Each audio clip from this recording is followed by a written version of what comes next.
my vacation video to Vietnam and Thailand. No travel tips or anything, just how I wanted to put my video together. First, I got to Ho Chi Minh City, formerly known as Saigon. My first impression was that it reminded me of Tokyo. If you told everyone in Tokyo the world is coming to an end in 2 weeks, and oh yeah, here's your motor scooter. As crazy as the chaos was, it was efficient. People seemed to get around just fine. First thing was to float down the Mekong River. Finally doing it. Traveling on the Mekong in Vietnam. Just like I'd always imagined I would. I didn't know that the Mekong River stretched from Laos, Vietnam, Cambodia, Thailand, China, and Myanmar. The world's 12th longest river at 4,350 kilometers. It's a very brown river surrounded by tropical shrubbery. I saw a little travel video on it and it looked like a lot of fun, so I got a rice hat and floated on a canoe. Someday, maybe I'll come back and float for a longer river tour.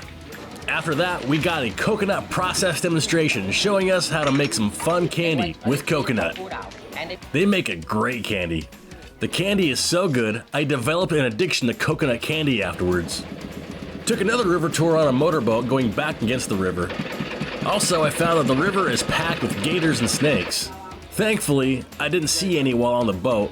I may have panicked and tipped the whole boat over. The tour provided a delicious lunch to which it is confirmed by me now the Vietnamese produce the best cuisine in all of Asia, and I'll stand by that claim. Also, I saw a great amount of massive Buddha statues. Look at the size of that Buddha. I'm gonna buy me one of these for my garden.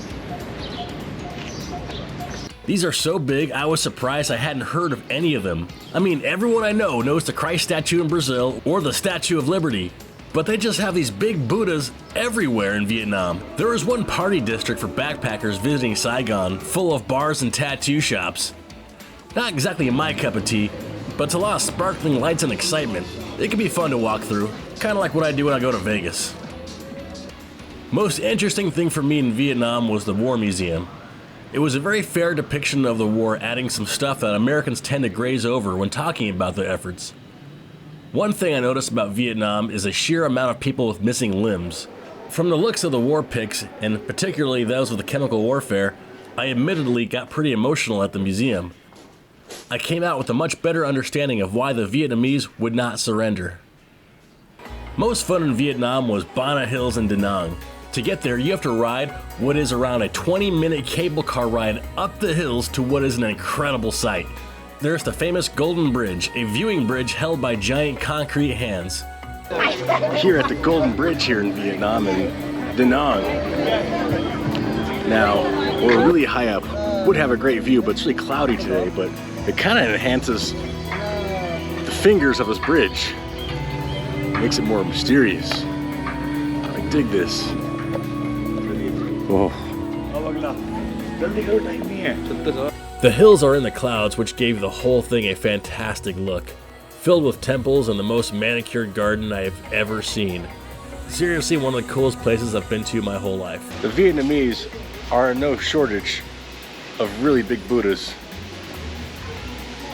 Look at that. Massive. That's a big Buddha. The area is full of places to eat and take pictures and some amazing architecture. I believe it's also a resort you can stay at. It's full of tourists, but great for sightseeing. Da Nang is a pretty large city as well. It's probably one of the largest in Vietnam. Also sort of a beach town. Hotels are super cheap. Near the city is a little beach town called Hoi An, where you can stay at these affordable hotels and eat at little places along the beach. From there I took some day tours to the ancient ruins in Vietnam, and that was pretty fun. I got a free show and saw some cool old ruins on a beautiful day. I didn't do much in the city, but there was an awesome market with tons of fun shopping and all the fresh seafood you have ever imagined, and some you probably didn't want to ever see in your life. After that, the night was capped by the famous Dragon Bridge. Now this is a sight. It's really just a suspension bridge some clever architect thought could be built to look like a lit up dragon, and I was lucky enough to get there on the first day where the dragon breathes fire and shoots water. And that was a huge hit with the locals and tourists. All in all, Vietnam was awesome, and I would do it again. And next time, maybe I'd check out Hanoi, and I would certainly do Da Nang again.